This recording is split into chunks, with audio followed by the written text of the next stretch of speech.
Okay, so here was our formula that he was using. So for the change in magnitude. And remember, initially we went from 4 to 8.4 to, do I remember 8.4 right? Yeah, to 12.9. 9, and this was a 1 second exposure. And this was a 1 minute exposure. Is that right? Yep. Mm-hmm. Okay. So, but his formula somehow ended up having a plus instead of a minus there, so we gotta figure out what happened. So, what was happening in the 1 second exposure? What was our satellite doing in 1 second? It moved across 60 pixels. Okay, and so what is the intensity of light compared to the reference intensity then? If it's moving, it has the same light going across 60 pixels. What's the intensity per pixel? So that would be, so it's this up here, but it's going to be divided by 60. That's right. So we're going to be looking at the change of magnitude being minus 2.5, I forgot the log base 10, of 1/60th here. 1/60th. So I got 1/60th, the intensity. What do I do now? Well, now you can make this 60. You can turn this into 60 to the minus 1, Uh-huh. and then bring the minus 1 out of the log. Aha! So now I get 2.5. This is the same as 2.5 log base 10 of 60. So that's where my minus sign went, because I had less intensity. The logarithm was going to be negative. Mm-hmm. Okay, so now let's see if our handy dandy iPhone calculator. Oops. Alright, so I'm going to do 2.5 times 60 log base 10. So it should change by 4.44. And that's about what we saw. Yeah. From 4 to I 8.4. went from 4 to 8.4. So now let's see what happened if we can go from a 1 minute exposure. I want you to do the calculation now. What happens in a 1 minute exposure?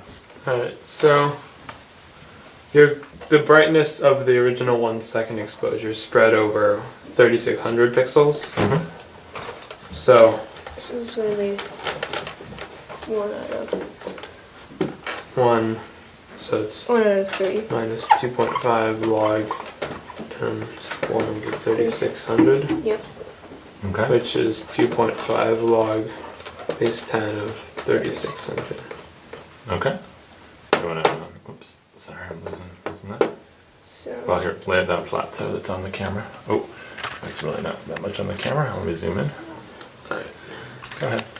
so we Your do brother do it. So I guess we can do 36 log 10, then that times 2.5, and that's All right. So we changed by 8.89. Let's zoom back out. from the original 4. And the original was 4. So that would be 12.89. or 12.9, which is, What do you have? we said if you round. Yeah. So there we go. So if you do this was a 1 minute exposure? Mm-hmm. Yeah. Okay. And then he said if you did a 1 hour exposure, it'd be darker than the full night sky. So So it would be what changes in when we do a 1 hour exposure? So if you Well, instead of- multiply by another 60. So it'd be 216,000. 1,000? Yeah. Is that right? Yep. Okay, good job. So then Alright.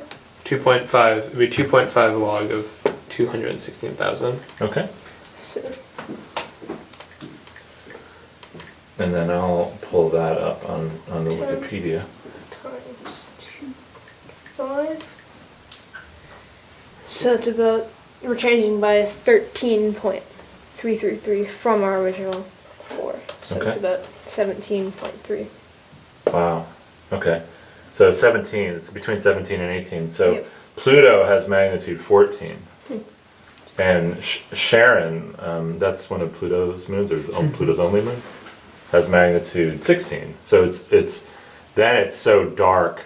If you do an hour-long exposure, the satellites are so dark that they're darker than the moon of Pluto. Pretty cool. Yeah. This is a fascinating application of logarithms. Alright. Did you like this? Yeah. Yeah, and so at the end, he says this is actually a really difficult calculation. The cruelest observation in an astronomy exam question I can imagine is working out the brightness and magnitudes of a moving, extended monochromatic source. So he says, basically what he's saying is this is a tricky calculation. Yeah. So if you're trying to image satellites, it's actually pretty hard. Yeah. That's cool though, and it's a neat application of logarithms. All right, good work this morning, guys.